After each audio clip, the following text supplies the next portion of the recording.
오늘 함께해 주실 분들 소개해드립니다. 민주사회를 위한 변호사 모임 미디어 언론위원회 이강혁 변호사, 조수진 시청자평가원, 그리고 김동미 YTN 시청자센터 센터장 나와주셨습니다. 세 분 어서 오세요. 안녕하세요. 자, 이번 주 평가원님께서 발제해 주신 주제 들어보겠습니다. 자, 오늘 어떤 주제를 한번 살펴볼까요?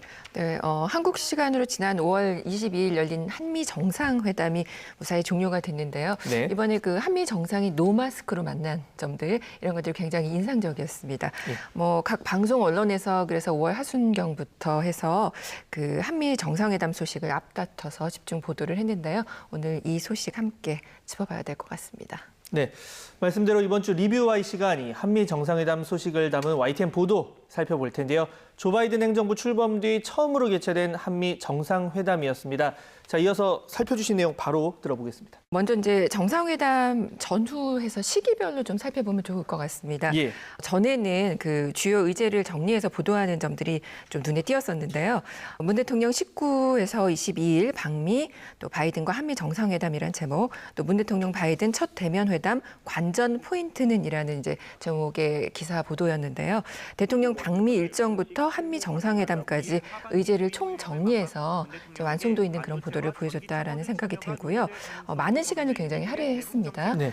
그리고 이제 정상회담 기간에 보면 YTN이 생중계로 유일하게 이렇게 생생하게 보도를 한 점이 있었거든요. 구체적으로 보면 5월 22일 토요일 뉴스 특보로 지속적으로 전달을 했고 또 현장 생중계와 기자, 전문가 대담 또 관련 보도를 연결해서 정보성을 발휘를 했습니다. 그리고 이제 정상회담 이후도 굉장히 중요한데 2017년 정상회담과 비교해서 혹은 그 트럼프 정부와 비교해서 그 의제들을 다뤘던 점들, 특별히 이번에 굉장히 중요한 이슈들이 많았잖아요. 네. 예를 들면 뭐 북한 이슈도 있었고, 백신도 있었고, 또 미사일, 반도체 등 여러 가지 이슈들이 있었는데 이걸 이제 이전과 비교해서 다뤘던 점들 이런 것들이 좀 눈에 띄었던 것 같습니다. 평가원이 말씀하신 것 중에서 특히 우선 제가 좀 눈에 좀 관심을 가지고 지켜봤던 부분은 그 생중계 부분인데요. 이번에 YTN 다시 한번 그 24시간 방송되는 뉴스 전문 채널로서의 특성을 그 생중계 보도를 통해 잘 살렸던 것 같습니다. 정상회담 개최일인 5월 22일에는 그 속보 한미 정상 확대회담 마무리 곧 공동 기자회견 보도에서 새벽부터 한미 정상 그 확대회담을 국내 방송 중 유일하게 실시간으로 전달해줬고요. 또 같은 날 심야에 방송된 안보동맹에서 경제동맹으로 한미 정상 공동성명 발표 보도에서는 시사평론 패널들이 대담을 진행하던 중간에 한 밤 11시경 이후부터 워싱턴 DC 현지에서 진행된 백신 파트너십 행사를 생중계를 하면서 문재인 대통령과 또 유관부처 또 기업의 수장들의 발언을 실시간 전달해줬고 대담 중이던 그 시사 패널들이 자연스럽게 이 장면을 함께 지켜보면서 이번 파트너십 형성의 의미 등을 설명해줘서 시청자의 관심과 이해를 높여줬던 것 같습니다. 신문 등 인쇄 매체와 구별되는 방송 매체의 가장 큰 특징은 아무래도 사건 현장 상황을 실시간으로 생생하게 전달할 수 있다는 점일 텐데요. 앞으로도 보다 철저한 사전 준비를 통해서 시청자에게 사건의 현실감과 또 깊이를 동시에 잘 전달해 줄 수 있도록 노력해 주시기 바랍니다. 뉴스 전문 채널의 장점을 발휘했다 이런 평가의 말씀 들어봤는데 자, 그렇다면 센터장님께서는 어떻게 보셨습니까? 예, 두 분께서 말씀하신 대로 큰 이벤트가 있을 때는 그 두 가지를 잘해야 되는데 네. 하나는 지금 일어나고 있는 것을 잘 중계를 해주고 전달을 해주고 또 하나는 지금 일어나고 있는 것에 대해서 분석과 해설을 잘 해야 되는데 이 두 가지가 그래도 대체로 잘했다 이렇게 시청자 센터에서 보고 있습니다. 네. 자, 이런 아주 큰 이벤트 상황에서 항상 나오는 게 또 가짜뉴스 문제입니다. 허위 정보가 뭐 때론 눈살을 찌푸리게 하기도 하고 이런 협상 과정에서 있었던 일, 또 뭐 중간에서 발생한 이벤트에 대해서 자의적인 해석이 붙기도 합니다. 자, YTN 같은 경우에는 좀 이런 가짜뉴스 문제에서 자유로웠습니까? 어땠습니까?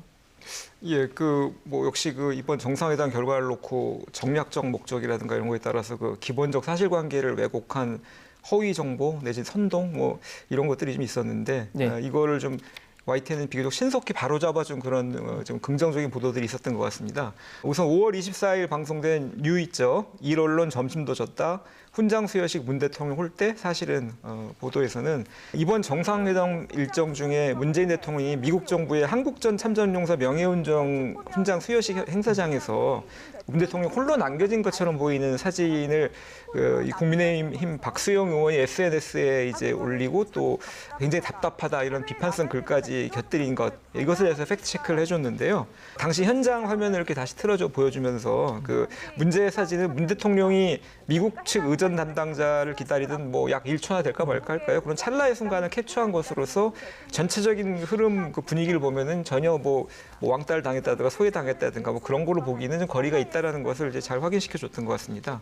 이번 보도들은 신속한 팩트 체킹을 통해서 그 한미 정상회담 결과에 따른 우리의 중요한 후속 논의와 과제 추진이 왜곡된 어떤 지역적 이슈로 해서 좀 본질이 흐려지는 것을 막는데 나름대로 크게 기여했다고 봅니다. 그리고 또 팩트와이를 통해서도 바로잡는 일이 있었는데요. 그 한미 정상회담 크랩 케이크 모욕의 의미 보도도 좋았습니다.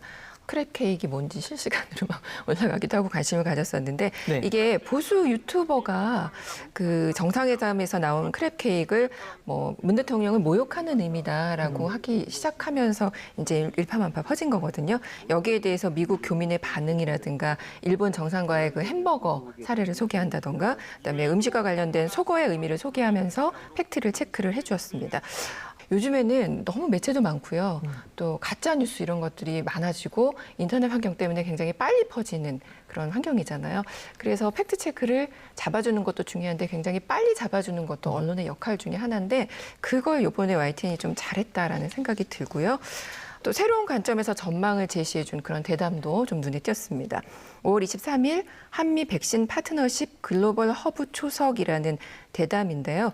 유재복 해설위원께서 나오셔가지고 그 삼성 바이오로직스와 모더나의 백신 위탁 생산 계약이 원액 기술과 거리가 있다는 점을 분명히 하면서도 우리나라가 그 백신 허브로 나갈 수 있다라는 가능성 이런 것들을 좀 제시를 하는 그런 해설이 있었거든요. 그래서 의미가 있었고 또 이와 함께 이제 보수 언론 쪽에서 언급하는 그 백신 수화프 미흡과 관련해서도 현실적으로 불가능했던 일임을 정확히 지적한 점 이런 것들도 좀 공감을 자아내는 데 좋았다라는 생각이 듭니다. 네.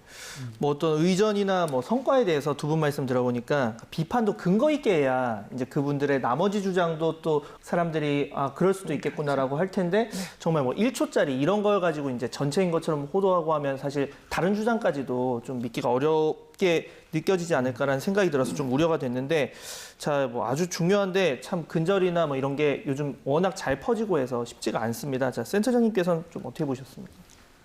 두 분께서 말씀하신 그 팩트체크 콘텐츠는 유튜브나 그 인터넷에도 그 시청자들이 많은 지지와 격려와 응원을 보내준 영상이었습니다. 근데 좀 이런 팩트체크가 점점 많아지고 있는데 사실은 언론이 뭔가 기사를 쓸 때 팩트체크는 원래 기본 중에 기본인데 안 해도 되는 거가 아니라 원래 하고 시작하는 건데 이런 가짜뉴스, 가짜 정보가 너무 많아지는 이 미디어 환경이 좀 안타깝기도 하고 그럼에도 불구하고 앞으로 빠르게 수정해야 된다는 것이 필요하다고 말씀해 주신 것처럼 가짜 뉴스나 가짜 정보가 나왔을 때 바로 좀 에너지가 들더라도 빨리빨리 YTN에서 정정을 하고 수정을 하고 바른 것을 좀 바로잡아주는 그런 노력을 할 수 있도록 시청자 센터에서도 함께 많이 노력하겠습니다. 네. 자, 이번 한미 정상회담 뭐 중심 의제가 아주 다양하게 있었는데 이 가운데 또 북한도 포함이 돼 있었습니다. 북한 관련 문제도 포함이 돼 있었는데 이 회담 내용을 두고 뭐 여러 가지 해석들이 나오고 있는데 그러다 보니까 YTN에서도 관련 전문 패널과 함께 여러 차례 대담을 진행하기도 했습니다. 자, 이 대담 관련해서 평가님 어떻게 보셨습니까? 네, 뭐 아무래도 북한은 이제 굉장히 중요하죠. 그래서 이목이 쏠릴 만큼 뭐 이 정상회담이 열리기 전부터 각 언론에서 집중적으로 보도를 했던 내용이고요. YTN에서도 보면 5월 21일 미 백악관 한미 정상회담 북 주요 의제 예고 어떤 논의 나올까 또 공동성명의 판문점 선언 담길 듯 남북 관계 존중이라는 이런 보도를 계속해서 연이어 내놨는데요. 역사적인 그 판문점 선언에 대한 존중 표현이 이번에 그 한미 정상회담 공동 서명에 담길 예정이다라는 것들을 미리 전달하기도 했고요. 그다음에 그 트럼프 정부 때 북미 정상회담 이렇게 이루어지고 한반도 평화에 대한 기대감이 굉장히 컸었잖아요. 근데 이제 이게 정권이 바뀌면서 우려하는 목소리 또 되게 많았거든요. 이제 그런 우려감을 가졌던 시청자들에게는 좀 반가운 소식이 아니었나라는 생각이 들고요. 또 안민석 조혜진 의원이 출연한 알고리즘이라는 그 프로그램 네. 여기에서 한미 정상회담을 앞두고 특별히 이제 남북 관계에 대해서 집중 조명하는 그런 토론을 벌인 모습을 봤는데 사실 그 남북 관계에 있어서는 문화적인 접근이 굉장히 중요하죠. 그래서 2017년에 그 남북 관계가 경색됐을 때 평창 올림픽이 또 그 역할을 해준 것처럼 앞으로 이제 스포츠를 이용한 남북 관계 개선을 시도할 필요가 있지 않느냐라는 의견을 제시하는데 이제 양측에서 다 모두 그 동의하는 그런 같은 의견을 보인 이런 모습들을 보였거든요. 그래서 이런 것들이 조금 의미 있지 않았나라는 생각이 들었습니다. 평가원님께서 긍정적인 평가를 많이 해주셨는데요. 저도 기본적으로 전체적으로 무난했다라고 이제 봅니다만 아무래도 조금 아쉬웠던 부분도 있긴 했던 것 같습니다. 그래서 그걸 좀 말씀드리면은 5월 23일이었죠. 그 아침 5시, 6시 때 잇따라 이 한미 판문점 선언에 기초한 대화, 북미 대화 전망은 그리고 또 이어서 문 대통령 오늘 귀국길 북핵 공조 백신 협력 강화 여기에 그 홍현익 세종연구소 수석 연구위원이 나오셨습니다.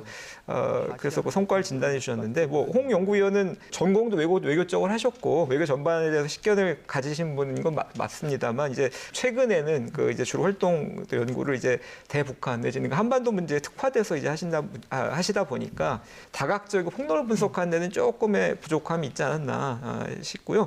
무엇보다도 그 이어진 2시간대 연달아 출연을 하시게 되시면서 중복된 내용 말씀이 좀 그 각 시간대 나왔던 것 같습니다. 그러니까 중복해서 나왔던 것 같습니다. 그래서 그 물론 이제 그 각 두 프로그램을 이어서 보시는 분이 그렇게 많지 않을 수 있겠습니다만 이어서 보신 분들 같은 경우에 좀 지루함을 느꼈을 수도 있을 것 같고 해서 그래서 뭐 결론적으로 그 참 그러니까 이런 한미 정상회담 같이 그 중요한 행사 큰 행사 있을 때 그 어떤 전문성을 가진 패널들 그 섭외한다는 게 굉장히 어렵고 각 방송 그 언론 간의 그 어떤 경쟁도 붙고 하는 걸 잘 알고 있습니다만 새로운 인재풀을 찾고 또 그 내부의 어떤 해설위원님들이나 이런 분들이 조금 더 준비를 하셔가지고 더 적재 역할을 해주시면 더 좋지 않을까 그런 생각을 해봤습니다. 전 오히려 방금 얘기 들으면서 예정된 이벤트고 이제 새벽 시간대니까 많이 안 할 거 아니에요. 그러면 더 방송을 연속적으로 보는 분들이 많을 것 같은데 똑같은 내용이 나오면 계속 보다가 똑같은 말 또 하네 이러면 사실 좀 보시는 입장에서 별로 마음이 편치 않으셨을 것 같다는 생각이 들어서 되게 지적이 그 부분에는 좀 전 공감이 많이 됐는데 사실 뭐 이런 패널 관련해서 뭐 자주 나오는 얘기고 저희 뭐 항상 고민하는 부분인데 자 센터장님께서는 이 부분 어떻게 보셨습니까? 네, 그 출연자 전문성 부분이나 새 얼굴을 발굴하는 문제는 뭐 아무리 강조해도 네. 모자란 것이 없는 그 문제인데 저도 이제 이와 관련해서 이번에도 논의된 주제 자체가 너무 광범위했기 때문에 그렇죠. 뭐 백신도 있었고 미사일에다가 뭐 그 경제 분야가 단순하게 뭐 이제 반도체, 뭐 배터리, 뭐 전기차도 있고 그러면 저게 나중에는 나온 얘기지만 44조를 그냥 우리가 줬다, 뭐 공짜로 준 것처럼 이렇게 보도하는 매체도 있었고 이제 그런 분야에 대해서 과연 44조를 투자해서 한국이 얻는 것은 무엇이고 미국이 또 얻는 것은 무엇이고 그런 좀 그 지금 있는 것을 좀 해설을 하고 분석을 할 때 그런 전문가에 대한 풀은 조금 더 부족하지 않았나. 그러니까 조금 준비를 좀 과하게 좀 많이 해서 그 준비한 만큼 다 쓰지를 못하더라도 좀 더 빠르게 정보를 해설을 시청자들에게 줄 수 있는 그런 기반이 되지 않을까 이런 생각을 했습니다. 네, 사실 어떻게 보면 또 근데 저희가 방송 시간이 또 새벽이다 보니까 좀 현실적인 어려움도 있었겠지만 그럼에도 더 철저히 준비를 했어야 했다 이런 게 뭐 방금 센터장님께서 하신 말씀이라고 좀 생각을 해보겠습니다. 자, 마지막으로 오늘 대화 내용 정리해 보겠습니다. 이것만은 꼭 명심할 수 있도록 한 줄로 요약을 해주신다면요. 먼저 평가원님. 네. 보도 하나하나에 역사적 의식을 갖고 더 신중하고 더 정확하게 라고 말씀드리고 싶습니다. 국가적인 이런 중요한 사안이 생중계되면서 벌어지는 이런 미디어 이벤트는요. 국민들의 집단 기억이 되는 거거든요. 네. 그래서 더 역사적인 의식을 가지고 정확하고 신중하게 다뤄야 하는 겁니다. 역사의식, 신중, 정확. 네, 변호사님 의견은 어떻습니까? 예, 언론도 국영꾼이 아닌 팀원이다 이렇게 정리해봤는데요. 국민외교 강화의 중심에 여론 형성의 주도적 기능을 담당하는 언론이 자리할 수밖에 없으면 당연하다고 생각하고요. 때문에 각 언론은 이런 그 자신의 막중한 책임을 잊지 말고 비록 평소에는 정치적, 이념적 관점의 차이 이런 거에 따라 가지고 서로 갈등하고 맞설 수도 있겠지만 일단 어떤 사회적으로 합의가 된 국익 그런 것이 보인다, 정리가 됐다라고 한다면 그것을 위해서는 각각의 위치에서 나름대로 건설적 역할을 다하도록 최선을 다해야 할 것이다라는 생각입니다. 네, 구경꾼이 아닌 팀원이다까지 잘 들어봤습니다. 자, 오늘 이 나눈 충실한 대화 내용 잘 유념해서 YTN 보도 개선에 앞장서도록 하겠습니다. 세 분 오늘 말씀 감사합니다. 감사합니다. 감사합니다.